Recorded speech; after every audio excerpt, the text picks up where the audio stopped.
Hello, and welcome to episode 23 of Just Jenni Lee. First time ever hosted in the Fiber Arts Studio.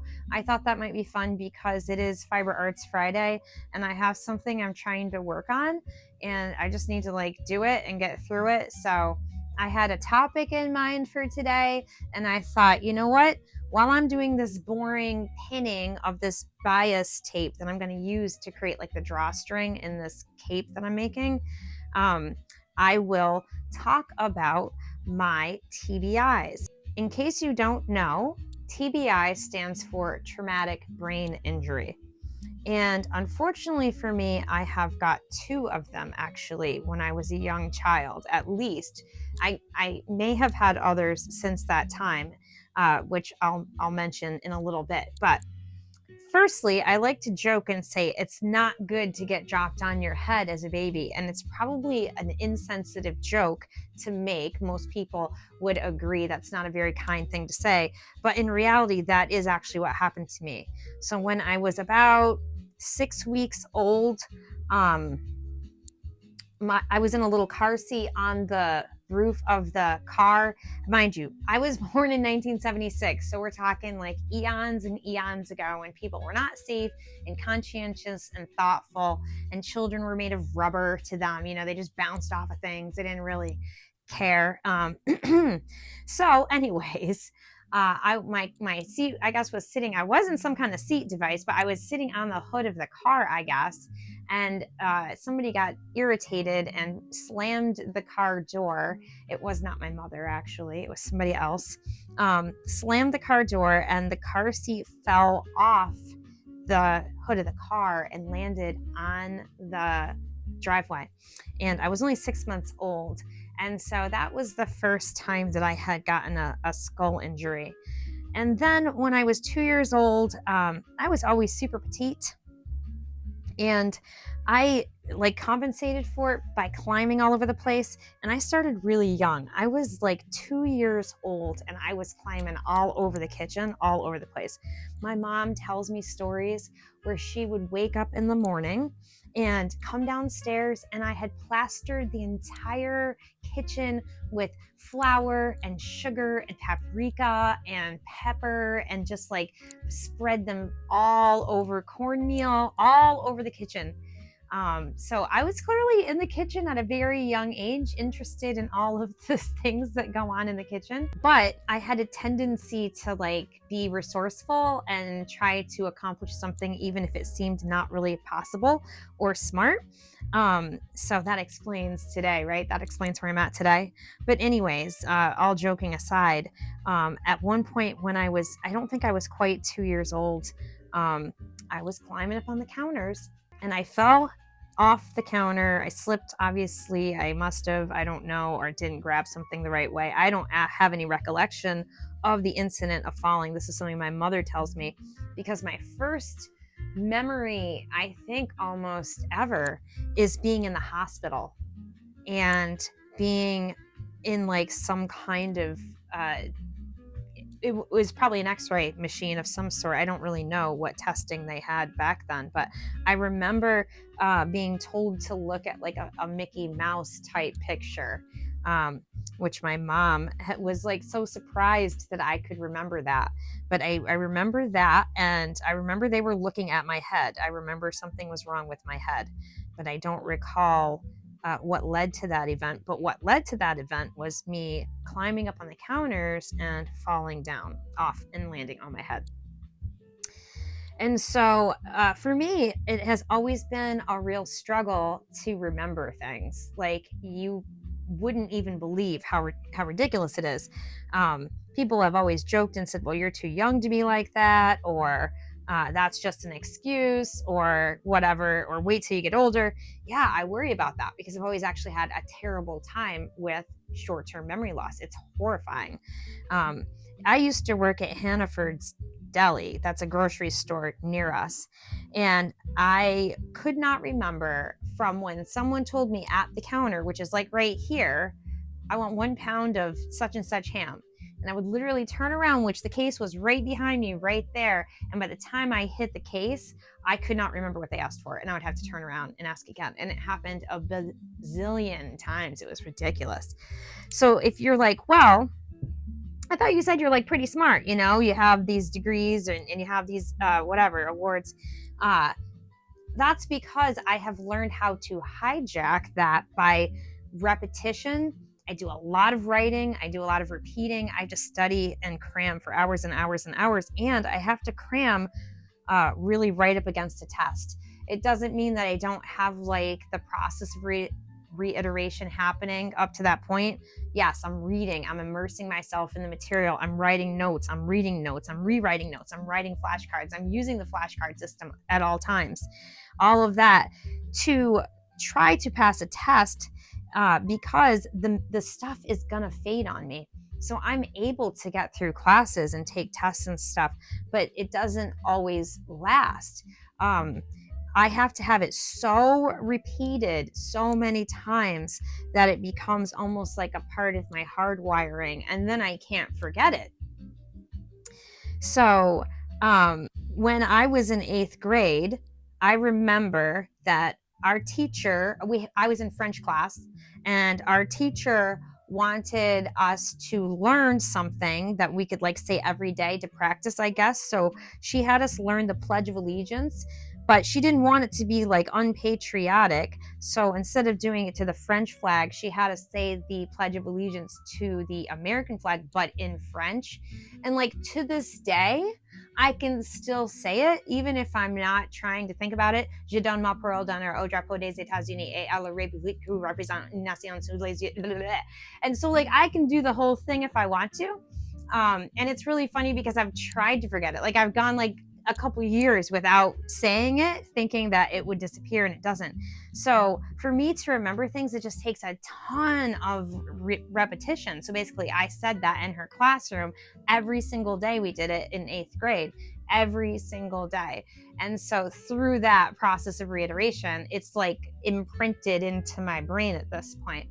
But it's really hard for material to get imprinted into my brain, because I have to like do all these shortcuts and hacks and all this other stuff in order to get that to work. Oh, look at that. We've got a nice semicircle. That's kind of what I was expecting. So what I'm going to do now is I'm going to like pin the bias tape down around the curve and then put a drawstring through it, and it will be able to be cinched into a hood, essentially. That's the plan. So I'm gonna see what happens. So now I'm gonna grab the bias tape. So anyways, I started having migraines at a very young age, very likely as a result of these head injuries that I got, and they were severe. I would be super sensitive to light, super sensitive to sound, incredibly nauseous. I would throw up all the time. I've thrown up in so many places, it's ridiculous. I've thrown up so many times. And then I might even pass out. The pain gets so severe that at times I pass out. So it looks like I'm having like a seizure almost. And these are just like things that for me have been normal, a normal, unfortunate, but normal part of my existence. So that's just something that I've had to learn to live with is migraines and these syncopal episodes that I deal with.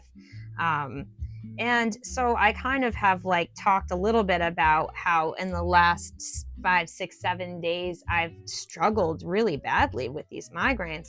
Well, that was my normal life. My normal life was migraines 4 or 5 days a week at least. I've got to like give Naomi's dad like mad props because he was always really patient when I had migraines, and I had them. And we met when I was only 16, and we were together for a long time, 16 years. And even at that young age, he was always so patient, and I had them so bad it was ridiculous. I would say they didn't really improve until I was in my 40s, but I was still getting them very frequently. Maybe not, because when I was with Naomi's dad, there was times when I would have a migraine that would last like 40 solid days. and it would just be the most painful, excruciating thing in my life. I could barely even stand to leave the bedroom, and that had happened more than one time. It was awful. I would end up in the hospital. I was just sick a lot. And so, it's not that William isn't kind and loving. It was that my migraines were extreme back in those days. And so they had improved somewhat in my 40s, but it was in the last couple years that I've actually had the most relief from them. It sounds like a crazy story, but essentially my pastor felt led that he would have the ability to have a healing touch if he prayed for people for 2 weeks. And he just didn't have any real faith in it. It was somebody else had told him that was the case. So he was like, okay, well, I don't know if I really put much stock in that, but I'm going to be obedient. And not only did somebody that he prayed for that was like comatose, basically kind of like come awake as he was praying for that person, he prayed for many other people the following Sunday, including myself. And the amazing thing that happened was that I had a terrible migraine that day. It had been really bad.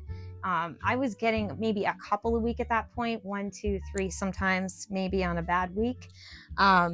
So, I'm a person of faith. I've been prayed for many times by people because of how bad they were. Many times, many people prayed for me, and I had never really improved. On occasion, maybe for a little while, and then it would just be temporary. And so it was interesting because I had a really terrible migraine that day.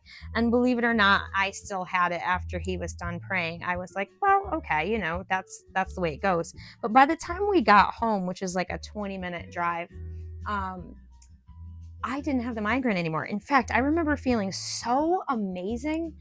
I couldn't explain it. We ended up going kayaking that day, and it was a gorgeous, beautiful day. I will never forget I was just in awe.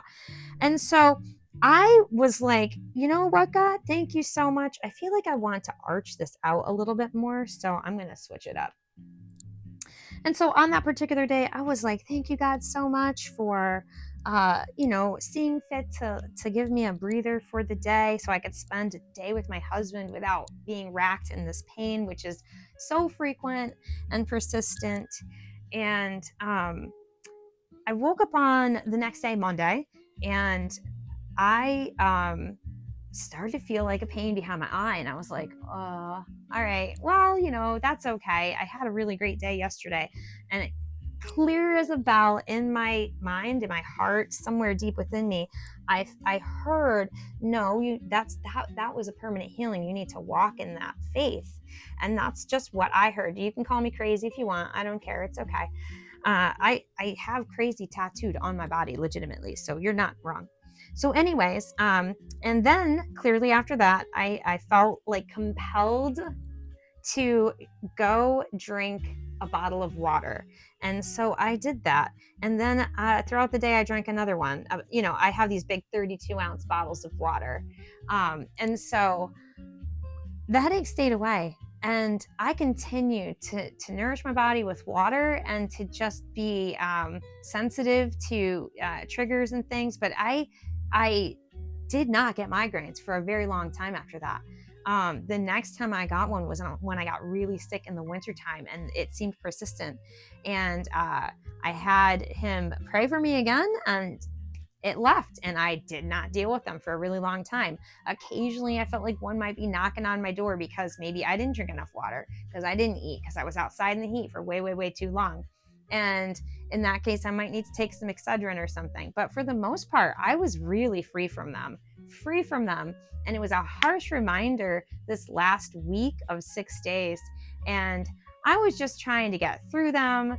I was like, okay, God, I don't really want to get these back. But my husband started telling me yesterday, hey, I've been praying for your headaches. And would you not know that I've actually been so well today? And I'm just so grateful for that. And I do believe in God, and I do believe he heals. And I want to continue to not receive any sort of headaches or pain or anything into my world. To me, that is an option, and it's not an option I want to go with. So back to the TBI.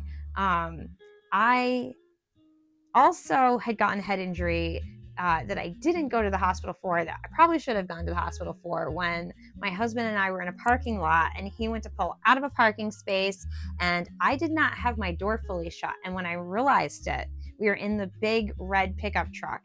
And when I realized the door wasn't shut, like an idiot, I went to grab it and I did not have my seatbelt on yet because I was in the middle of buckling it. And he didn't realize, like, now we're so careful and like freakish about it. But, you know, he didn't realize all that. And when I went to grab the door, it like flung me out of the truck and I landed on my head. That was one time I know that I got some kind of injury. And another time, I accidentally like whacked my head on a bowling ball, not meaning to. It was just, it was not intentional. But, you know, I'm not always aware of my body parts and where they're at. So I've whacked my toes and my head and my hands and all kinds of things. So I know I still deal with the traumatic brain injury issues that I got as a child, but that doesn't slow me down and it doesn't hold me up. Maybe I overcompensate for it a little. I don't know. But anyways, that's me and my headaches and my syncopal episodes and all that stuff that I feel like without God would be a lot worse. So if you made it this far in the video, I really appreciate you. I would love to have a like and subscribe. And I hope that you have a great rest of your day. It's Friday here, so rest of your weekend. And I will catch you in the next video.